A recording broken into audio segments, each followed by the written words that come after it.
Anyway, so let's move on. Next on the list is Hot Fuzz. Now, I'm part of a geeky, nerdy, culture of people because I go to a tech school.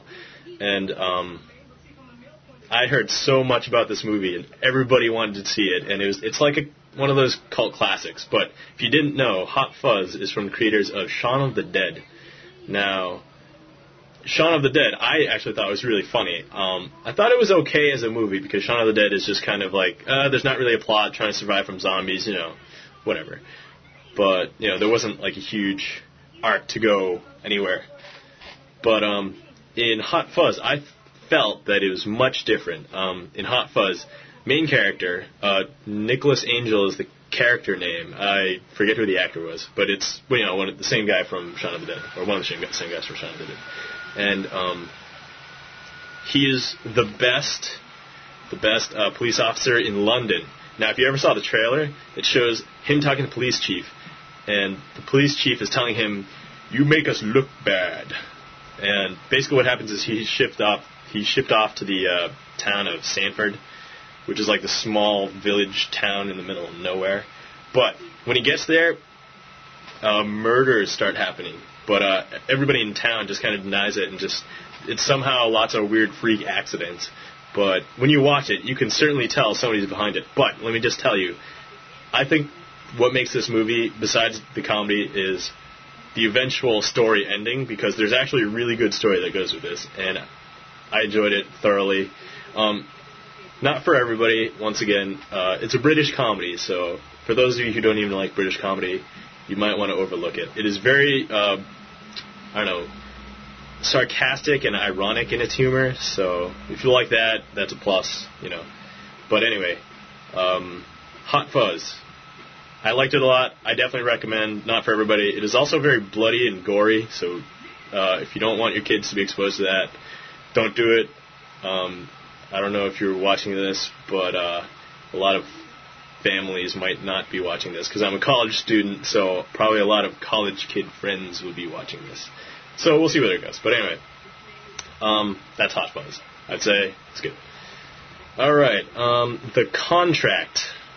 Now, I've basically been giving a lot of good reviews because I chose the movies that I liked a lot. But this one I decided to choose mostly because there's a lot of, I'd say, controversy amongst, people who like the certain types of movies, but they didn't really like this one or whatever. Anyway, The Contract. It stars Morgan Freeman and John Cusack. Now, that's two big-name actors. These two big-name actors, I would expect to be in something really high caliber, Anyway, I watched The Contract. Very good acting. The story was okay. Let me just say this. I thought the story was not what the genre was looking for, because you've probably seen a lot of movies similar to this. I mean, it's going to be a suspense drama. It stars John Cusack as a father of a son taking his son on a camping trip, and he takes him out to the woods. But they come across a couple survivors from a wreckage, and one of them is this prisoner that is supposed to be escorted, and there's nobody left to escort him. So they kind of, John Cusack escorts him, Morgan Freeman, the prisoner, and running off, doing whatever in the wilderness. They don't really encounter too many things in the wilderness, which I think might be okay, because I don't think it's supposed to take place in anywhere crazy. However, because The Contract is supposed to be a suspense drama or like action movie, it severely lacks surprises and twists. Now, when I finished watching the movie, like at each point in the movie, usually I try to predict, oh hey, this is going to happen, that's going to happen, whatever. But The Contract, every single thing I predicted came true. So it's just kind of like, I don't know. I know that's going to happen. Oh, look, it did. So it wasn't that entertaining for me. By the end of the movie, I was kind of disappointed. So I'm going to give The Contract thumbs down. But if you happen to like these two actors and you enjoy, typical Hollywood movies, and it's, not utterly terrible. I mean, technically, I thought it was pretty good. So, and acting was still good. But plot, story, engagingness, not quite there. So That's The Contract. Don't get this mixed up with the movie The Contractor, starring Wesley Snipes. But I also heard a lot of things about The Contractor, so I'm basically deciding I'm probably not going to watch it. But I've heard from some of my customers at the store that if you're a huge fan of Wesley Snipes, then you will be terribly disappointed by this movie, because he doesn't apparently do so much action, especially like he used to in the Blade movies. Like Blade 1 and 2, I personally like Blade 1. 2 was okay, but Blades 1 and 2 I thought were probably the better Blades. Blade Trinity I didn't watch, but I heard a lot of bad things about, but I might get around to it because I watched the other ones. Anyway, moving on. Last movie for this segment, let's say, because I have some more free time. I might be recording some more later. Disturbia. Now, I want to end off on a good note. So, Disturbia, good movie. I totally recommend this movie. Now, here's the thing. A lot of people don't know that Disturbia is kind of like a new rendition of what was the old Alfred Hitchcock movie Rear Window.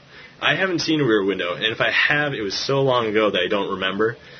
So, anyway, it stars Shia LaBeouf, Transformer Boy, if you haven't seen him in other things. I saw him, like, way back in the day when he used to be on the Disney Channel show Even Stevens with Christy Carlson Romano. But anyway, so Disturbia, it stars Shia LaBeouf. He plays this kid who is put under house arrest.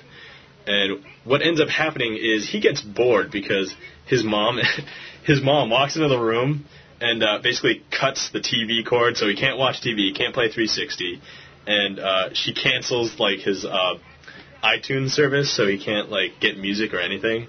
So he's bored out of his mind, and his mom's telling him to do chores, and what kid's gonna do chores, right? So what he ends up doing is he gets bored and starts spying on his neighbors. He starts looking out the window, every day, kind of builds up a pattern of things to look for. And he notices a new neighbor move in next door. It's a girl, of course, and it's going to be a good-looking girl because we all know Hollywood. And I don't want to stereotype Hollywood. I mean, there's been several roles where Anyway, we're not going to go there, but the girl was hot, so... Anyway,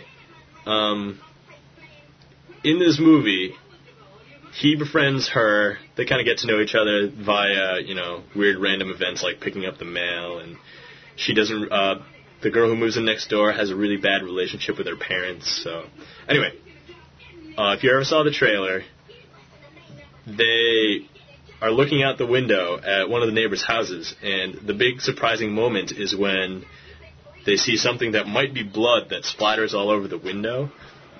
So that's where the tension begins, and they suspect this one neighbor of, murder. But anyway, so it's a good movie. I felt that a lot of the camera angles and it gave this voyeuristic feel, like you were right there with Shia, and it's very... It has a lot of horror elements. Like, I don't know how they shoot it or how to explain how they shot it, but it's just kind of like very tense at moments. But I wouldn't quite classify it as a horror movie because I don't think it is. It's just meant to be a suspense drama. But anyway, Disturbia. It's a very good movie. Definitely recommend. And anyway, that's all for today, or right now.